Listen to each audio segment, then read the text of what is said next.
video kali ini kita akan mengintip alur sebuah film dari Cina dengan plot twist yang sangat membuat penontonnya terkejut terheran-heran.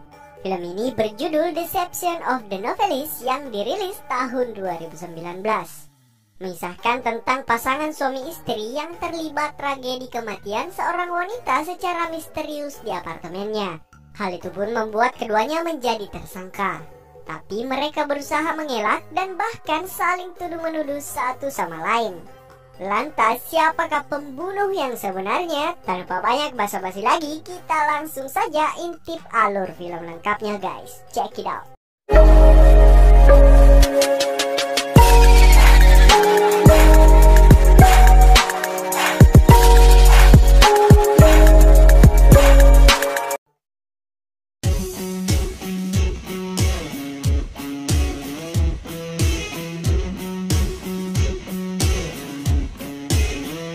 Film dibuka dengan seorang pria bernama Jay yang merupakan seorang penulis novel. Karyanya sangat digemari banyak orang karena berisi kisah cintanya yang sangat-sangat romantis bersama sang istri. Mereka pun dianggap sebagai pasangan yang sempurna dan menjadi inspirasi pasangan-pasangan muda. Akan tetapi hubungan mereka sebenarnya tidak seromantis yang Jay tulis pada novelnya.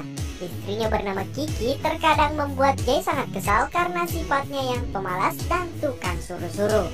Bahkan untuk urusan pekerjaan rumah dan menjemput anak, Jay lah yang harus mengerjakannya. Tentu Jay hanya bisa memendam kekesalannya itu karena tak ingin cekcok dengan sang istri. Ia hanya bisa sabar dan pasrah demi menjaga citra hubungan mereka yang sempurna di mata para penggemarnya. Lanjut, selain pekerjaannya sebagai penulis, Jay juga mempunyai bisnis apartemen yang ia warisi dari orang tuanya. Kebetulan Jay juga tinggal di apartemen tersebut. Suatu hari, seorang wanita bernama Elaine datang dan ingin menyewa salah satu kamar di apartemennya. Setelah melihat-lihat, Elaine pergi dan tak sengaja meninggalkan tas belanjanya yang berisi pakaian dalam. Jay pun membawa barang itu pulang dan mulai berfantasi liar tentang Elaine. Tiba-tiba Elaine menelpon Jay dan meminta diskon biaya sewa apartemennya. Karena baik hati, Jay pun sepakat dan meminta Elaine untuk segera menandatangani kontrak. Singkat cerita, Elaine akhirnya tinggal di apartemen tersebut dan menjadi obat cuci mata untuk Jay. Suatu malam, Elaine mentransfer pembayaran yang hanya setengah dari harga sewa. Elaine beralasan kalau isi rekeningnya tidak cukup. Lantas ia meminta Jay datang ke kamarnya untuk mengambil langsung sisanya secara tunai. Demi serabi lempit, maksudnya demi uang sewa, Jay pun bergegas ke kamar Elaine dan berbohong pada istrinya. Di sana ia disambut oleh Elaine yang sudah dalam mode siap tempur. Dengan sangat manja, Elaine beralasan tidak sanggup membayar sisa uangnya. Ia lantas menawarkan untuk membagi biaya sewa berdua bersama Jay. Dengan begitu, Jay bisa kapan saja datang menginap di dalam kamarnya. Awalnya Jay merasa ragu-ragu, tapi rayuan manja Elaine membuat Jay jadi panas dingin. Akhirnya ia tak sanggup lagi menahan gejolak di dalam celananya dan terjadilah adegan mantap-mantap.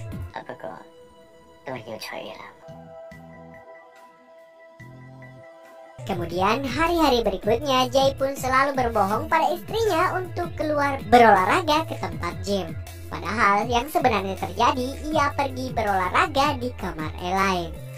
Sampai suatu ketika Elaine kembali berulah dan ingin minta sewa gratis apartemen pada bulan itu.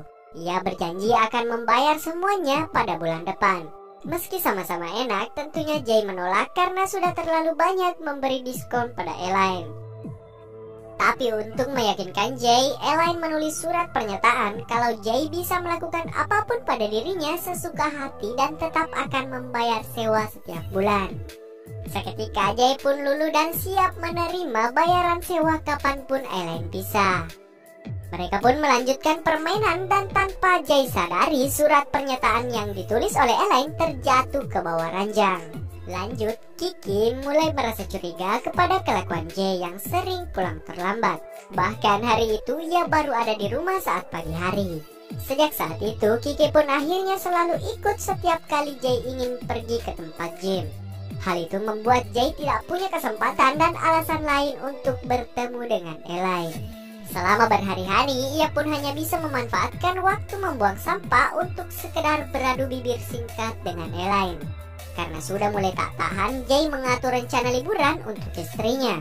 Sementara ia berpura-pura tidak bisa ikut karena ada urusan mendadak yang tidak bisa ditinggalkan.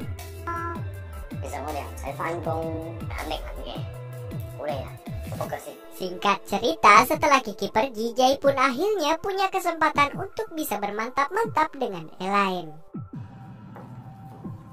Lanjut, setelah istrinya pulang, Jay ternyata belum merasa puas dan menghubungi Elaine untuk bermantap-mantap. Tapi kali ini Elaine mulai berani memasang tarif setiap Jay ingin mencuci kerisnya. Tentunya Jay menolak keras dan mengalihkan rudalnya pada sang istri.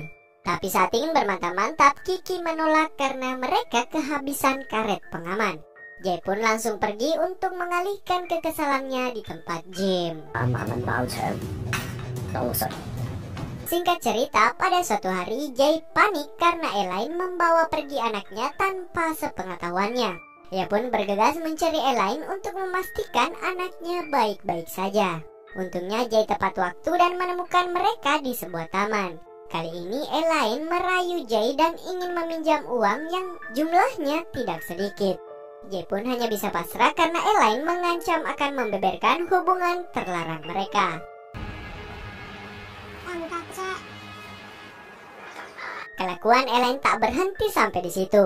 Elaine semakin memeras Jay dan meminta uang yang lebih besar dari sebelumnya. Bahkan ia mengancam akan menyebarkan video mantap-mantap mereka apabila Jay tidak menuruti kemauannya. Elaine juga mengingatkan kalau ia tiba-tiba mati, maka video itu akan otomatis terupload di internet. Jay yang merasa kebingungan lantas meminta nasihat pada teman-temannya yang seorang pengacara. Mereka menyarankan agar menghilangkan nyawa Elaine. Tapi tentunya mereka juga mengingatkan bahwa akan sangat sulit untuk lepas dari jeratan kasus pembunuhan. Akan tetapi, Jay tidak menanggapi serius saran dari teman-temannya. Singkat cerita, suatu malam Elaine tiba-tiba ditemukan tewas mengenaskan di jalanan. Polisi yang datang menyelidiki lantas menduga bahwa Elaine jatuh dari lantai atas apartemennya. Polisi pun datang memeriksa apartemen Elaine dan meminta Jay datang ke kantor polisi untuk diinterogasi. Awalnya Jay berkata kalau hubungannya dengan Elaine hanya sebatas penyewa dan pemilik apartemen. Akan tetapi ia tidak bisa mengelak setelah polisi menunjukkan surat pernyataan yang ditulis Elaine waktu itu. Dan rekaman CCTV berisi tingkah laku keduanya yang sangat-sangat mencurigakan. Jay pun mengakui bahwa Elaine adalah wanita simpanannya. Tapi Jay berbohong kalau Elaine pernah mengancam bunuh diri jika ia tidak bercerai dengan istrinya. Lantas Jay kembali tidak bisa mengelak setelah polisi mengungkapkan fakta kalau terdapat bukti perlawanan di TKP dan mayat Elaine. Hal itu berarti Elaine mati bukan karena bunuh diri. Akhirnya Jay kehabisan alasan dan mengaku bahwa ialah yang telah membunuh Elaine karena kesal terus-menerus diperas. Seharusnya kasus ini sudah selesai dengan pengakuan Jay. Tapi seorang detektif psikologi pembunuhan bernama Myu-jun melihat keanehan video interogasi Jay. Dari gerak-geriknya, Myu-jun menganggap Jay telah berbohong. Meski Jay telah mengaku, tapi tak ada bukti nyata kalau ialah yang mendorong Elaine. Penyelidikan lanjutan pun dilakukan di apartemen Jay. Polisi menemukan buku diari istrinya yang berisi curahan kemarahan atas perselingkuhan Jay dan rencananya balas dendam pada Elaine. Polisi lalu membawa Kiki ke kantor untuk diinterogasi. Myu-jin lalu menunjukkan buku diari dan serat baju milik Kiki yang ditemukan di TKP. Myu-jin juga menambahkan bahwa Jay tidak ada di TKP saat kejadian berlangsung. Semua bukti dan fakta tersebut mengarah pada Kiki. Bahkan setelah diselidiki, ternyata Kiki mempunyai riwayat penyakit mental dan sering lepas kontrol. Myu-jin pun menyimpulkan bahwa Kiki lah yang telah membunuh Elaine karena menggila setelah ia tahu perselingkuhan suaminya. Tapi Kiki menolak semua tuduhan tersebut dan menganggap dirinya telah dijebak. Polisi pun kebingungan dan memilih membebaskan keduanya, tapi tentu saja tetap dalam pengawasan.